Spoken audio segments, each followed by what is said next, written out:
Point number 17।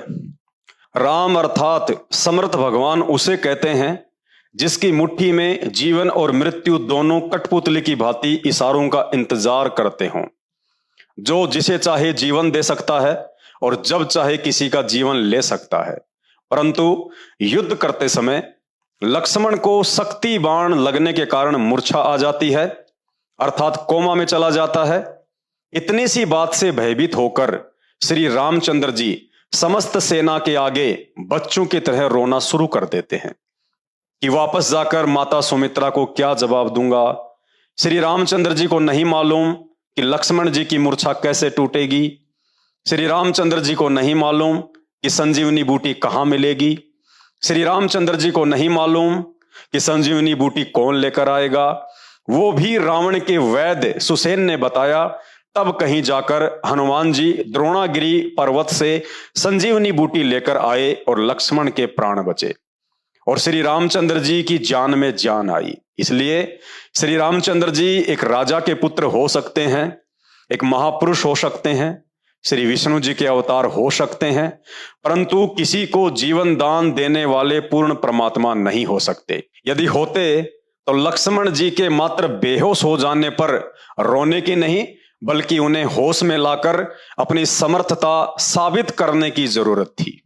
इसलिए दशरथ पुत्र रामचंद्र जी एक राजा के पुत्र हो सकते हैं, एक महापुरुष हो सकते हैं, श्री विष्णु जी के अवतार हो सकते हैं, लेकिन वो आदि राम, वो समर्थ राम कदापि नहीं हो सकते जो समर्थ राम अनादिकाल से सृष्टि का संचालन कर रहे हैं। Point number 18।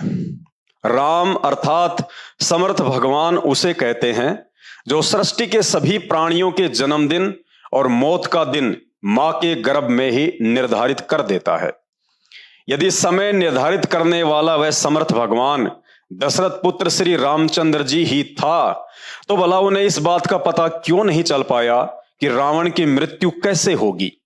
जब श्री रामचंद्र जी अपना हर प्रयास करके थक गए, तब विभीषण ने बताया कि इसकी नाभि में अमृत कुंड है, जब तक उसे बाण मारकर नहीं सुखाओगे तब तक रावण नहीं मर सकता। विभीषण के यह बताने के बाद भी श्री रामचंद्र जी 6 महीने तक रावण की नाभि में तीर मारता रहा, लेकिन नाभि में तीर नहीं लगा, अर्थात एक अच्छे निशानेबाज भी नहीं थे।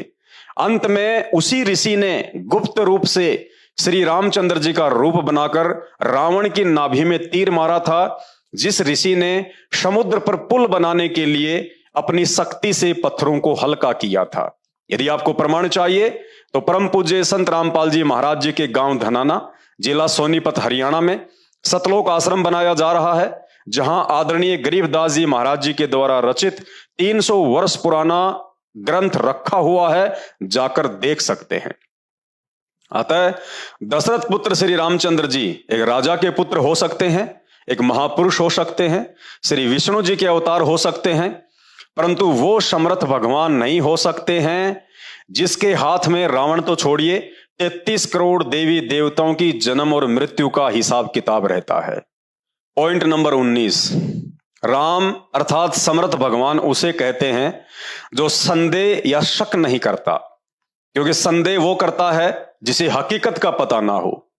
भगवान सर्वज्ञानी और अंतर्यामी होता है, उनकी दृष्टि से कुछ भी छुपा हुआ नहीं होता है, परंतु महर्षि वाल्मीकि रामायण में स्पष्ट प्रमाण है कि युद्ध में रावण की मृत्यु के बाद श्री रामचंद्र जी अपनी ही पत्नी सीता के चरित्र पर संदेह व्यक्त करते हुए उन्हें यह कहकर वापस अयोध्या चलने के लिए मना कर देते हैं कि मैंने यह लड़ाई अपने खानदान पर लगे कलंक को मिटाने के लिए लड़ी है, ना कि तुम्हारे लिए।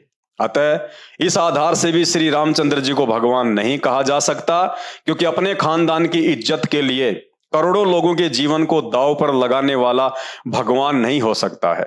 ऐसे कर्म तो कोई स्वार्थी व्यक्ति ही कर सकता है। इसलिए श्री रामचंद्र जी एक राजा के पुत्र हो सकते हैं, एक महापुरुष हो सकते हैं, श्री विष्णु जी के अवतार हो सकते हैं, ना कि वो समर्थ पूर्ण परमात्मा जिसे किसी भी तरह की इज्जत और बेइज्जती का भय नहीं होता है। Point number 20। भाई और बहनों, विचार कीजिए, गंगा जैसे पवित्र चरित्र वाली अपनी ही पतिव्रता पत्नी सीता के चरित्र पर झूठा शक करने वाला और समस्त लोगों के सामने उसकी इज्जत की परवाह किए बिना अग्नि परीक्षा लेने वाला दशरथ पुत्र श्री रामचंद्र आखिर कैसे भगवान हो सकता है? क्या भगवान इतना निष्ठुर होता है जिसे अपनी पत्नी की इज्जत से स्वयं की इज्जत की अधिक चिंता हो? जिस दशरथ पुत्र को स्वयं की पत्नी पर ही विश्वास ना हो, वो भला वर्तमान में कलयुग में हर प्रकार से विकारों से ग्रसित उन भक्तों पर कैसे विश्वास कर सकता है 24 घंटे जिनकी जुबान पर गाली और मुंह में गुटखा सड़ता रहता है और उसी गंदी जुबान से जय श्री राम चिल्लाते रहते हैं। इसलिए दशरथ पुत्र श्री रामचंद्र जी एक राजा के पुत्र हो सकते हैं, एक महापुरुष हो सकते हैं, श्री विष्णु जी के अवतार हो सकते हैं, परंतु उस समर्थ परमात्मा का कभी भी दर्जा प्राप्त नहीं कर सकते हैं जो समर्थ भगवान अपने चाहने वालों की इज्जत रखने के लिए स्वयं बेइज्जत हो सकता है। पॉइंट नंबर 21, शास्त्र प्रमाण देते हैं कि दशरथ पुत्र श्री रामचंद्र जी भगवान तो छोड़िए, एक अच्छे न्यायकारी राजा कहलाने के अधिकारी भी नहीं हो सकते हैं। जरा सोचिए, वानर सेना की मदद से रावण की कैद से छुड़वाकर अयोध्या लाने के कुछ ही वर्षों के बाद एक धोबी के व्यंग कसने से अग्नि परीक्षा में पास हो चुकी अपनी ही गर्भवती पत्नी सीता को जंगल में दर दर की ठोकरें खाने के लिए अयोध्या से निकाल दिया गया। क्या यह कार्य किसी भी सूरत में एक न्यायकारी राजा कर सकता है? जबकि अनजाने में लोग उन्हें भगवान की संज्ञा देते हैं। इसलिए दशरथ पुत्र श्री रामचंद्र जी एक राजा के पुत्र हो सकते हैं, एक महापुरुष हो सकते हैं, श्री विष्णु जी के अवतार हो सकते हैं, परंतु उस पूर्ण परमात्मा का स्थान प्राप्त नहीं कर सकते हैं जो न्यायकारी और दयालु है।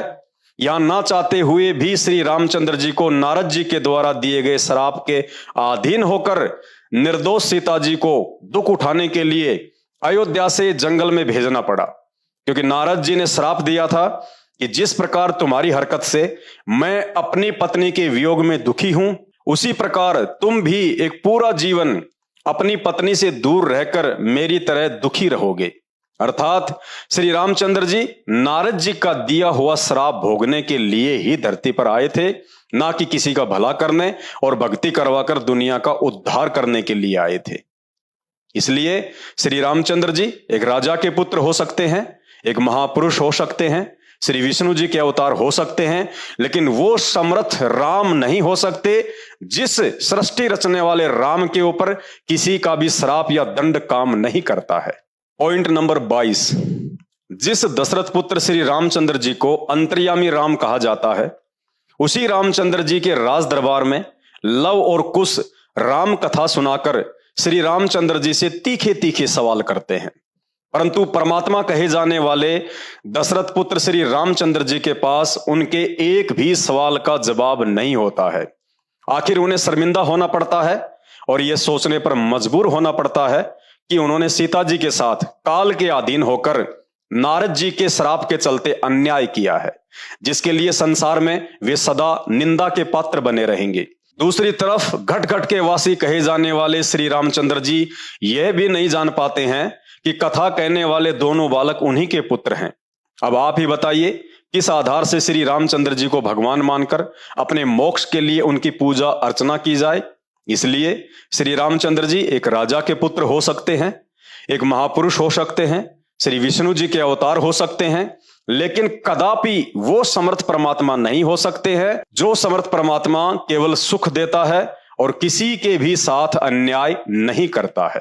पॉइंट नंबर 23, सोचिए, श्री रामचंद्र जी के अश्वमेघ यज्ञ का घोड़ा उन्हीं के पुत्र पकड़ लेते हैं। अंतर्यामी परमात्मा कहे जाने वाले श्री रामचंद्र जी अपने ही पुत्रों से युद्ध करने के लिए लाखों की सेना भी भेज देते हैं। श्री रामचंद्र जी की सेना पराजित भी हो जाती है। क्रोध से लाल होकर अंत में श्री रामचंद्र जी स्वयं सेना लेकर उस बच्चे से युद्ध करने के लिए अयोध्या से निकल पड़ते हैं।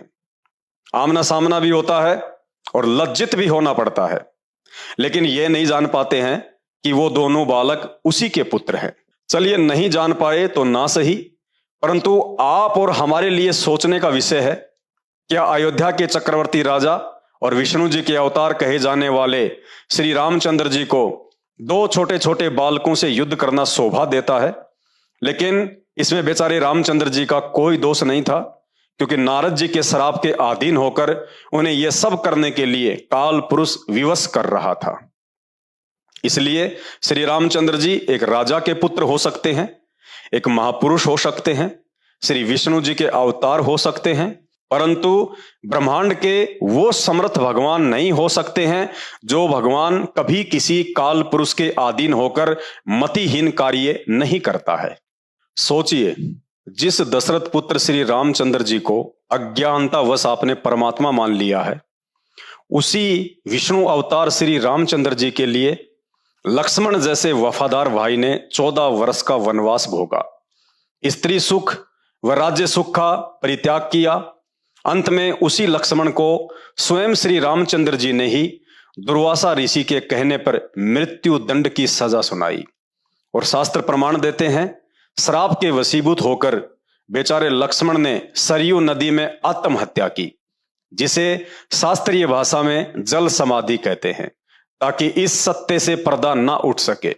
अब आप ही बताइए, श्री रामचंद्र जी किस आधार से भगवान हो सकते हैं? भगवान तो ऐसे स्वामी भक्त वफादार भाई के श्राप को पल में काट सकता है।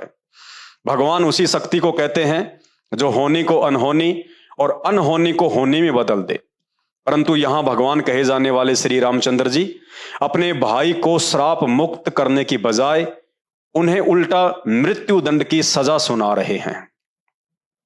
तो फिर कलयुग में हर तरह विकारों से युक्त नशेड़ी, शराबी, कबाबी, मांसाहारी, रिश्वतखोर, व्यभिचारी और भ्रष्टाचारी जैसे मलिन कार्यों में लिप्त और साथ में राम नाम की माला जपने वाले अंधों को श्री रामचंद्र जी कैसे माफ कर सकते हैं और कैसे उनकी भक्ति से वे उन्हें कर्मों से मुक्त कर सकते हैं?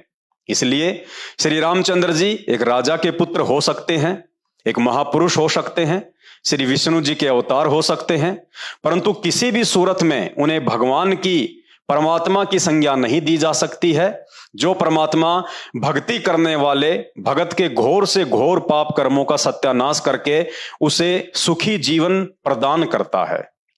पॉइंट नंबर 25, दशरथ पुत्र श्री रामचंद्र जी को ना ही तो शास्त्रीय आधार से पूर्ण परमात्मा की संज्ञा दी जा सकती है और ना ही सामाजिक आधार से। श्री रामचंद्र जी के ही शासनकाल में एक शंबुक नाम का व्यक्ति, जिसे शूद्र कहा जाता है, स्वर्ग प्राप्ति के लिए कठोर तप कर रहा था। नारद जी के बहकाने से कि धर्मशास्त्रों में सतयुग, त्रेतायुग और द्वापर युग में शूद्रों को भक्ति करने का अधिकार नहीं है, जिस कारण आपके राज्य में एक ब्राह्मण पुत्र की अकाल मौत हो गई है। हे राजन, जब तक आप उस शूद्र पुत्र शंबुक को दंड नहीं देंगे तो आपके राज्य में इसी तरह अकाल मौतें होती रहेंगी। भाइयों और बहनों, श्री रामचंद्र जी ने शास्त्र ज्ञानहीन नारद की बातों में आकर शंबुक की गर्दन तलवार से काट डाली, जबकि उस समय तक ना ही तो पुराण लिखे गए थे और ना ही गीता जी, सिर्फ 4 वेद ही विद्यमान थे और उन चारों वेदों में कहीं भी इस तरह का घटिया प्रमाण आपको देखने को नहीं मिलेगा कि शूद्रों को कलयुग के अलावा अन्य किसी भी युग में भक्ति नहीं करनी चाहिए। बल्कि वेद तो इस बात की गवाही देते हैं कि मनुष्य शरीर सिर्फ और सिर्फ भक्ति करके मोक्ष प्राप्ति के लिए ही मिलता है। मानव जन्म पाए कर जो नहीं रटे हरि नाम, जैसे कुआं जल बिना फिर बनवाया क्या काम। अब आप ही बताइए, एक तरफ तो आप कहते हैं कि सभी को राम की भक्ति करनी चाहिए और उधर भक्ति करने वाले को स्वयं राम ही मौत के घाट उतार रहे हैं। भक्ति करने वाले शंबुक को अकारण ही मृत्यु दंड देने वाले श्री रामचंद्र जी को आप किस आधार से प्रमाण देकर परमात्मा साबित कर सकते हैं? इसलिए श्री रामचंद्र जी एक राजा के पुत्र हो सकते हैं, एक महापुरुष हो सकते हैं, श्री विष्णु जी के अवतार हो सकते हैं, परंतु उस दयालु भगवान का दर्जा कभी भी प्राप्त नहीं कर सकते हैं जो दयालु भगवान भक्ति करने वाले साधकों से प्रसन्न होता है, ना कि उन्हें मृत्यु दंड देता है।